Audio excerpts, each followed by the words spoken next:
Hey, halo, apa kabar Anda semua hari ini? Bersyukur Anda selalu dalam keadaan sehat dan bahagia. Ketemu lagi dengan saya, Diki Jolesar, atau Anda bisa panggil saya Coach DJ.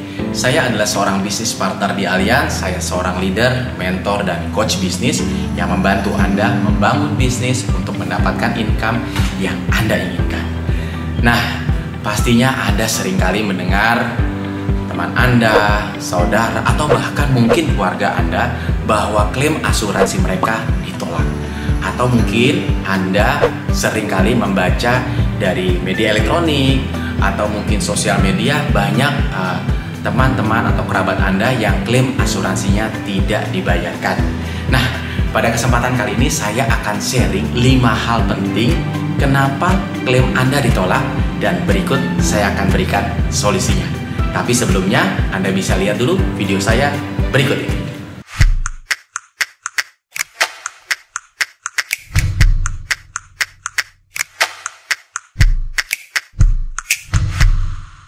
Nah, seperti yang tadi saya sudah ceritakan di awal, pastinya Anda sering nih mendengar kerabat Anda, teman Anda, atau bahkan mungkin keluarga Anda klaim asuransinya ditolak oleh perusahaan asuransi. Atau mungkin Anda seringkali membaca di media elektronik atau mungkin di sosial media banyak sekali perusahaan asuransi yang tidak membayar klaim nasabahnya. Nah, pada kesempatan kali ini saya akan sharing 5 hal penting yang perlu Anda ketahui agar klaim Anda bisa disetujui atau diterima. Ya, yang pertama, kenapa klaim asuransi Anda bisa ditolak adalah karena policy lapse. Artinya polis Anda tidak terbayarkan, tidak ada biaya asuransi yang dibayarkan diterima oleh perusahaan asuransi, dan mengakibatkan polis Anda lapse atau mati. Ya, dengan kondisi apapun, polis itu sudah tidak berlaku dan tidak akan memberikan proteksi kepada Anda. Solusinya yang paling mudah adalah buat polis Anda auto debit rekening atau CC, sehingga Anda mungkin lupa atau transfer ya. Dengan auto debit akan memudahkan Anda, premi Anda akan terus berlanjut, terus berkesinambungan, dan polis Anda akan terus aktif. Yang kedua, kenapa klaim asuransi Anda bisa ditolak? Karena masa tunggu atau pengecualian. Nah, biasanya mungkin agent sudah menjelaskan, atau bahkan mungkin agent tidak menjelaskan atau belum menjelaskan, atau mungkin ya agent sudah menjelaskan tapi Anda sebagai nasabah lupa. Itu wajar. Nah, tapi perlu banget kita evaluasi polis-polis kita yang sudah ada. Kenapa? Karena ada masa tunggu dan ada masa pengecualian, di mana beberapa penyakit tertentu pengecualiannya ada masa tunggu 6 bulan, 3 bulan, atau bahkan mungkin 1 tahun. Nah, kemudian masa tunggu setelah polis disetujui itu pun ada masa tunggu dan lain sebagainya. Nah, ketika klaim terjadi ternyata ada yang masuk masa tunggu dan akhirnya polisnya tidak bisa di cover atau disetujui. Jadi untuk Anda yang sudah mempunyai polis, cek lagi polis Anda, lihat lagi masa tunggu atau pengecualiannya ya, sehingga Anda bisa mengetahui hal-hal apa saja yang mungkin akan terjadi, atau mungkin Anda bisa mengetahui klaim Anda bisa disetujui atau tidak. Kalau Anda masih ragu, Anda bisa menghubungi agent Anda.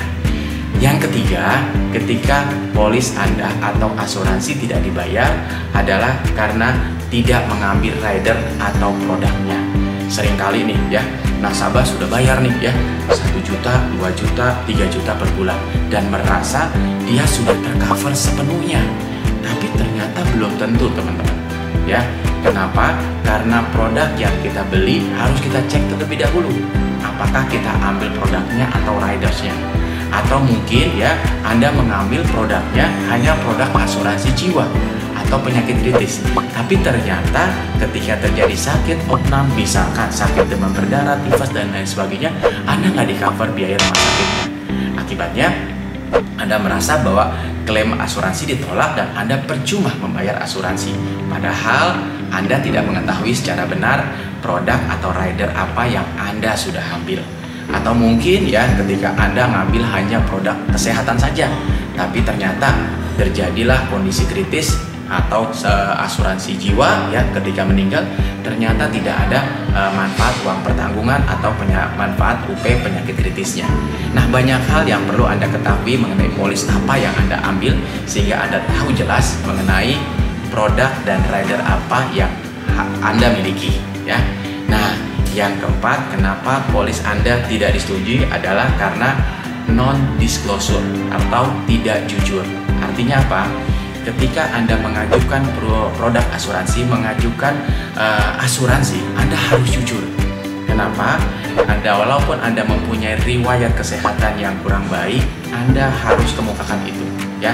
Atau mungkin Anda sudah jujur, kebetulan Anda ketemu agen yang tidak profesional, mereka menutupi informasi ini.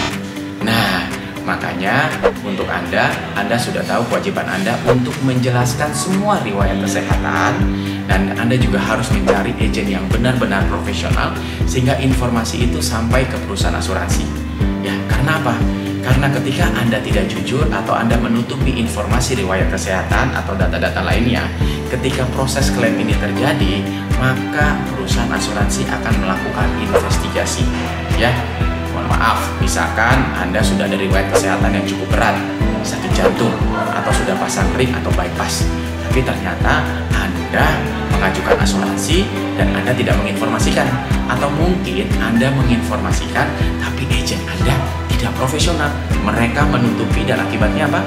Polis bisa diterima dan disetujui. Anda membayar premi setiap bulan, tapi begitu 2 bulan, 3 bulan, atau mungkin 1 tahun, tiba-tiba Anda klaim, polis klaim Anda ditolak perusahaan asuransi. Ternyata apa? Ternyata Anda sudah ada riwayat jantung sebelumnya, sebelum pengajuan produk asuransinya. Nah, itulah yang mengakibatkan polis Anda bisa tidak disetujui. Yang kelima adalah tindakan kejahatan atau kriminal ya, yang biasanya seringkali banyak orang di luar sana yang memanfaatkan asuransi dengan pertanggungan orang lain, dan akibatnya mereka melakukan kejahatan atau kriminal. Tapi yang sering kejadian adalah tadi ya, 4 hal di atas yang kebanyakan kenapa perusahaan asuransi tidak membayar klaim Anda. Oke ya, jadi buat Anda yang sudah memiliki polis hari ini, yang pertama yang perlu Anda ketahui adalah satu ya, jatuh tempo polis Anda, lakukanlah auto debit supaya Anda bisa jauh lebih mudah agar polis Anda bisa terus jalan. Yang kedua, pelajari benar secara produk apa yang Anda miliki ya, mengenai masa tunggunya, kemudian masa pengecualian penyakitnya. Kemudian yang ketiga ya, pelajari dengan benar polis Anda, atau kalau Anda merasa ragu, Anda bisa langsung tanyakan kepada agen Anda ya. Mengenai apa? Mengenai rider atau produk yang Anda ambil ya, untuk premi yang sudah Anda bayarkan setiap bulan. Yang keempat, pastikan Anda menceritakan secara benar riwayat kesehatan, semua data-data yang berhubungan dengan pengajuan asuransi, dan carilah agen yang baik dan profesional. Ya, yang kelima tadi tindakan kejahatan dan kriminal. Itu saja sharing saya hari ini, 5 hal penting yang perlu Anda ketahui ya, untuk agar Anda disetujui klaim Anda ya. Dan video saya berikutnya saya akan menceritakan mengenai klaim terbesar saya yang sudah pernah saya lakukan di video saya berikutnya ya. Jika Anda tertarik dan ingin membangun bisnis dan menjadi agen profesional yang baik dan benar, saya akan membantu Anda, membimbing Anda membangun bisnis Anda untuk mendapatkan income yang Anda inginkan. Anda bisa menghubungi saya lewat WA, email, atau website yang sudah terdaftar di bawah ini. Itu saja video saya kali ini. Sampai ketemu di video saya berikutnya. Sampai jumpa. Dadah.